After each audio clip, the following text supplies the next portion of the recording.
마태복음 1장 18절에서 마지막 25절까지 말씀 한 절씩 해석합니다. 예수 그리스도의 나심은 이러하니라.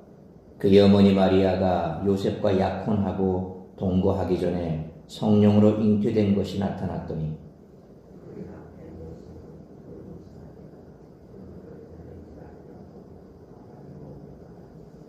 이 일을 생각할 때에 주의 사자가 현몽하여 이르되 다윗의 자손 요셉아 내 아내 마리아 데려오기를 무서워하지 말라.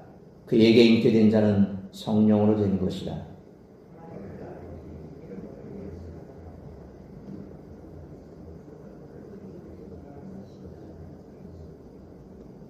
이 모든 일이 된 것은 주께서 선지자로 하신 말씀을 이루려 하심이니 이르시되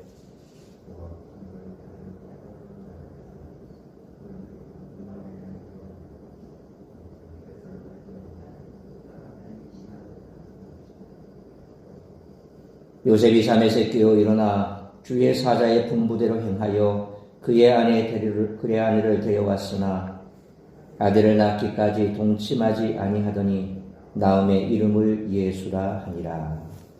아멘. 예수 그리스도의 계보를 소개한 마태는 이제 예수 그리스도의 탄생에 초점을 둡니다. 특히 16절과 관련해 예수 그리스도께서 어떻게 하나님에 의해 마리아에게서 나셔서 요셉의 가문에 속하게 되었는지, 그리고 이것이 어떻게 구약 예언의 성취인지를 설명합니다. 이처럼 마태는 앞서 설명한 계보 가운데 요셉과 마리아 부분을 확대해 예수님이 어떻게 하나님을 통해 마리아에게서 요셉의 아들로 나셨는지를 이야기합니다. 이 이야기는 예수님의 정체와 사역, 그리고 하나님의 성품에 대한 몇 가지 메시지를 전달합니다. 먼저 성령에 의한 예수님의 초자연적 잉태는 그분이 하나님의 종말론적 새 창조 사역을 시작하시는 신적 메시아이심을 암시합니다. 요셉이 처음에는 마리아의 혼전 임신을 간음의 결과로 오해하지만 현몽한 천사의 계시를 통해 마리아의 임신이 성령을 통한 잉태임을 깨닫고 천사의 지시대로 결혼을 진행합니다. 이처럼 성령을 통한 잉태는 예수 그리스도의 신성을 암시합니다. 그리고 마태는 예수님을 임마누엘과 연결함으로써 그분의 신성을 확증합니다. 또한 그분이 다윗의 자손 요셉의 아들로 태어나심으로써 다윗 혈통의 메시아가 되십니다. 신적 메시아의 사역은 성령을 통한 잉태가 암시하듯이 새 창조 사역이며, 이 사역은 예수라는 이름이 말해주듯이 자기 백성을 그들의 죄에서 구원하는 것으로 실현될 것입니다. 이 종말론적 새 창조인 구원을 위해 오신 분이 예수님이십니다. 신적 메시아 예수님의 잉태와 탄생은 선지자들을 통한 주신 말씀의 성취라고 볼 수 있습니다. 아브라함 언약으로부터 다윗 언약을 통해 펼쳐지는 구원 역사의 틀 안에서 하나님은 선지자들을 통해 구체적인 내용을 예언하셨습니다. 이사야 7장을 보면 하나님이 유다 왕 아하스에게 하셨던 예언, 곧 처녀가 아이를 낳을 것이고 그 아이가 하나님의 임재를 회복한다는 예언은 다윗 혈통의 메시아에 대한 기대와 합쳐져 예수님을 통해 성취되었습니다. 그 아이가 동정녀 마리아에게서 나신 메시아 예수님이시고, 이 메시아가 우리와 함께 하시는 하나님의 임재입니다. 결국 예수님은 언약과 예언을 성취하시기 위해 메시아로 오셔서 우리와 함께 하시는 하나님, 곧 임마누엘이시고 메시아 사역을 통해 자기 백성을 그들의 죄로부터 구원하실 것이라는 뜻인 예수라는 것입니다. 마태는 유대인들을 향해 복음을 전합니다. 복음은 곧 예수님입니다. 예수님이 오신 것은 인류 최대의 기쁜 소식입니다. 예수님의 탄생 주변에는 의로운 사람이 있었습니다. 따라서는 본문의 말씀을 통해 우리들이 깨달아야 할 것은 첫째로 18절로 19절 말씀처럼 성도는 사랑으로 율법을 완성하는 자가 되어야 한다는 것입니다. 마태는 18절 말씀처럼 예수님의 출생에 대해 설명합니다. 예수님의 어머니 마리아와 요셉은 약혼한 상태였습니다. 당시의 약혼은 우리가 생각하는 약혼보다 더 강한 구속력을 가지고 있었습니다. 요즘 우리도 약혼식이라는 것을 하지만 최근 약혼식을 하는 경우는 좀 많이 줄어들었습니다만 옛날에는 결혼하기 전에 반드시 약혼식을 하지요. 그런데 약혼식을 하고도 파혼하는 경우는 그렇게 그게 문제가 될 것은 없지 않습니까? 아직 결혼식을 하지 않았기 때문에 그런 파혼하는 경우도 종종 있었습니다. 그런데 유대인에 있어서 약혼식이라고 하는 것은 또 다른 의미가 있습니다. 굉장한 구속력이 있습니다. 약혼은 법적인 결혼으로 동거만 하지 않았을 뿐이지 부부로 인정되는 것이 바로 약혼식입니다. 그래서 파혼하려면 이혼 절차를 밟아야만 한다는 겁니다. 마리아는 요셉과 약혼한 상태에서 성령으로 잉태하게 됩니다. 이를 알게 된 요셉은 조용히 이혼하기로 마음먹었습니다. 그럼에도 마리아의 수치를 뚫어내지 않고 조용히 이혼 절차를 밟기로 한 것입니다. 그의 행동에 대해 마태는 19절 말씀처럼 그가 의로운 자였기 때문이다 그렇게 증언합니다.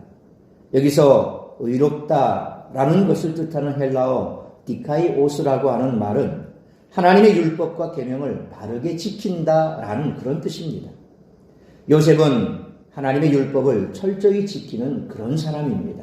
그렇다라고 한다면 신명기 22장 23절로 24절에 처녀인 여자가 남자와 약혼한 후에 어떤 남자가 그를 성읍 중에서 만나 동침하면 너희는 그들을 둘 다 성읍문으로 끌어내고 그들을 돌로 쳐 죽일 것이니 그 처녀는 성 안에 있으면서도 소리를 지르지 아니하였으며 그 남자는 그 이웃의 아내를 욕보였습니다. 너는 이같이 하여 너희 가운데서 악을 제할지니라 라는 율법대로 마리아를 돌로 쳐 죽이는 것이 마땅합니다. 그러나 요셉은 그녀를 감싸줍니다. 이렇게 볼 때 신약이 말씀하는 의로운 사람은 율법을 철저히 지키기 위해 사람을 정죄하고 처단하는 사람이 아니라는 것이죠. 율법을 잘 알기에 사랑으로 감싸고 품어주는 사람이 의로운 사람이라는 겁니다. 그래서 사도 바울은 로마서 13장 8절로 10절 말씀처럼 남을 사랑하는 자는 율법을 다 이룬 자요 사랑은 율법의 완성이라고 말했던 것입니다. 그러므로 성경에 말씀하는 것처럼 율법으로 사람을 정죄하는 자가 아니라 사랑으로 율법을 완성하는 우리 모두가 되시기를 축원합니다. 두 번째로 20절로 23절 말씀처럼 예수 그리스도의 대속의 은혜로 구원받았다라는 것입니다. 요셉이 조용히 이혼하려 할 때에 20절로 21절 말씀처럼 주의 천사가 꿈을 통해서 그에게 마리아는 성령으로 잉태했으니 아들을 낳으면 이름을 예수라 하라고 전합니다. 예수는 하나님은 구원이시다라는 뜻입니다. 예수님은 자기 백성을 구원하기 위해 오신 분입니다. 1세기 유대인들은 구원자 메시아를 기다리고 있었습니다. 구원자가 와서 자신들을 로마의 속박에서 해방시켜 주리라 믿었습니다. 그리고 그 구원자는 많은 유대인이 하나님께 돌이킨 후에 오신다라고 그들은 확신하고 있었습니다. 그러나 그렇지 않았습니다. 예수님은 로마서 5장 8절 말씀처럼 사람들이 아직 죄인 되었을 때에 오셨습니다. 다윗 왕조는 남유다의 멸망과 함께 막을 내리고 유다 백성은 바벨론의 포로로 끌려갔습니다. 그 이후로 예수님이 오시기까지 메데 바사, 헬라 제국, 로마 제국이 새롭게 지배했습니다. 이렇게 오랜 고난의 시간이 지나도 유대인들은 자신들의 죄를 회개하고 하나님께 돌아오지 않았습니다. 지금 저희가 수요 예배 때마다 말라기서를 보고 있습니다. 이 말라기서는 구약의 마지막 성경이죠. 말라기 선지자 이후로 예수님께서 오시기까지 약 430년간 그 공백이 있습니다. 그래서 그 시기를 신구약 중간기 혹은 신구약 공백기, 침묵기 이렇게 얘기를 합니다.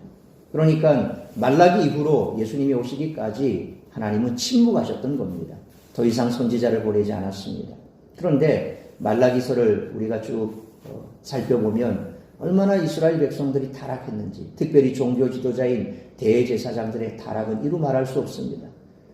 대제사장들이 타락을 하니 제사장들이 타락을 해버리니까 예배가 제사가 엉망이 돼버렸죠.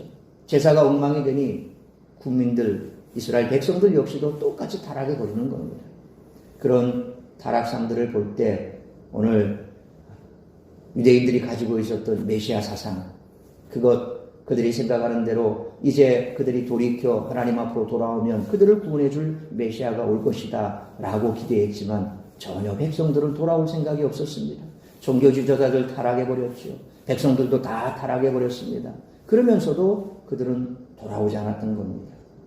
결국 그들이 기대했던 메시아는 바로 그들이 죄인 되었던 그런 상황 속에서 죄인 되었을 때에 그들을 찾아오셨던 것입니다.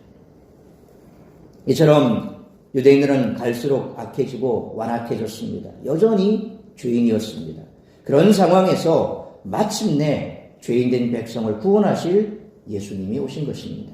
그분은 23절 말씀처럼 우리와 함께 하시는 임마누엘 하나님이십니다. 그러므로 죄인을 구원하기 위해 오신 예수 그리스도의 대속의 은혜로 구원받았음을 항상 기억하고 감사하며 임마누엘의 하나님과 항상 동행하는 우리 모두가 되시기를 축원합니다. 세 번째로 24절로 25절 말씀처럼 하나님의 말씀이 이루어지기까지 잠잠히 기다려야 한다는 것입니다. 24절 말씀처럼 요셉은 주의 천사의 명령에 따라 마리아를 데려와 결혼하고 부부가 되었습니다. 그러나 25절 말씀처럼 성령으로 잉태된 메시아 예수 그리스도의 출생을 기다리기 위해 아내 마리아와 동침은 하지 않았습니다. 그가 얼마나 하나님의 말씀을 중요하게 여겼는지를 우리가 알 수 있습니다. 그러므로 하나님의 말씀이 이루어지기까지 잠잠히 기다리는 것이 성도가 따라야 할 귀한 모습이므로 기도하고 기다리는 우리 모두가 되시기를 축원합니다. 사랑하는 성도 여러분, 우리가 구원받을 자격이 있어서 예수님이 오신 것이 아니라 우리에게 구원의 능력이 없어서 예수님이 이 땅 가운데 오신 것입니다. 예수님은 우리를 죄에서 구원하신 구원자십니다. 그러므로 예수 그리스도의 구속의 은혜로 값없이 구원받았기에 율법으로 사람을 정죄하는 자가 아니라 사랑으로 율법을 완성하는 자가 되고 하나님의 말씀이 이루어지기까지 잠잠히 기다릴 줄 알며 때를 얻든지 못 얻든지 이 구원의 복음을 전하는 사명을 위해 충성을 다하는 우리 모두가 되시기를 주님의 이름으로 축원합니다. 기도하겠습니다. 거룩하신 아버지 하나님, 은혜와 사랑을 감사합니다. 오늘도 새벽을 깨워 말씀으로 예배로 이 하루를 시작하게 하시니 감사합니다. 오늘도 우리에게 주신 말씀 우리가 가슴에 새기며 이 땅을 살아가는 날 동안 나를 구원하신 그 구원의 은혜에 늘 감사하는 우리 모두가 되게 하여 주옵소서. 구원받을 자격이 있어서 먼저 나를 구원하신 것도 아니요, 이 땅 가운데 주께로 돌이키는 자가 충만하여 메시아 되신 주님께서 이 땅에 오신 것도 아니요, 모두가 다 죄인 되었을 때에 우리를 죄에서 구원하시기 위해서 예수님께서 이 땅에 오셨고 주님께서 약속하신 대로 이제는 십자가에서 구원 사역을 이루시고 부활 승천하시어서 성령으로 내주하시며 임마누엘 되셨음을 우리가 잘 알고 있습니다. 오늘도 우리에게 주어진 이 구원의 은혜에 우리가 감사하는 복된 한 날이 될 수 있기를 원합니다.